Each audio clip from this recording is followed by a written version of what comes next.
when you hear about wrestlers, I feel like it's the combat sport where people are the most extreme in terms of discipline and the training style. You hear a lot of wrestlers dehydrate themselves much more than other combat sports, I feel like.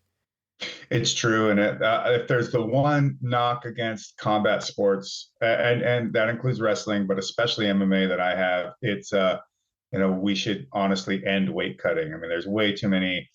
If somebody wants to go and derive all their judgments off of data and studies, um, it's it is without a question that all of the science backs up the fact that re- severely dehydrating your body and depleting your body of water is not only an incredible stressor on every function in your body, including your hormone production, your internal organs, everything. It reduces the amount of water in your muscles and reduces the amount of water in your tendons and ligaments. And cartilage, everything that would have water, you're trying to draw it out, and you don't get to choose like, hey, only draw water from fat stores, which if you're a lighter weight or a really lean fighter, like, well, you don't even have that much to draw from in the first place.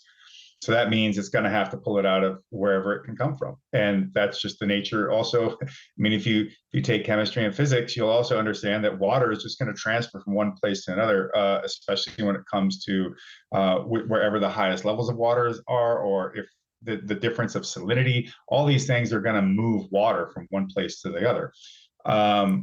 And part of that is how we use those factors in cutting weight.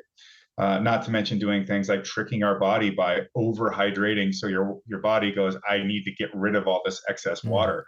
And when it starts trying to flush the excess water, and then you add the aspect of osmosis or putting yourself in a higher level of salinity and these different things, and heat to get your own cooling system going to release sweat to help cool yourself off. I mean, you're doing all these things, tricking your body, and then taking it into overdrive on top of it while you're already getting it going. And even doing things like covering yourself in different types of oils to like close off your pores to make you sweat more. And it's insane. And while I'll say that we've gotten really good at doing this incredibly destructive endeavor to our bodies, I think that at the end of the day, it has increased the amount of injuries, orders of magnitude, especially when it comes to trauma and the brain, because there's also water and fluids in your skull, not just in the brain itself, but in and around it, that is not just there to keep the brain in a nice, cozy space where it's got the nutrients it needs and can to send whatever chemicals it needs to send out and to float and stay at a consistent healthy temperature. It also reduces impact as it moves around.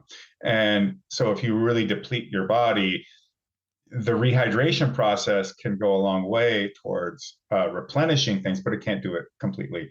And so I think things like ACL tears in your shoulders and rotator cuffs and things like that, and especially the reduction of fluid in the brain, and that what happens when you're taking these blows and that brain is getting bounced around inside that skull.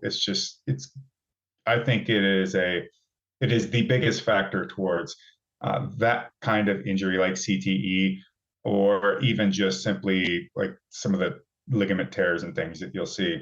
And that's not even splitting this between what the effects of these things are on male athletes versus female athletes. I know society's getting really weird nowadays, how it views biology, but again, if people really want to say that they're very scientifically minded and they have an actual belief in the use of the scientific model, well, then it is. If you think it's bad on men, it's even worse on women as to what it does to them. How so?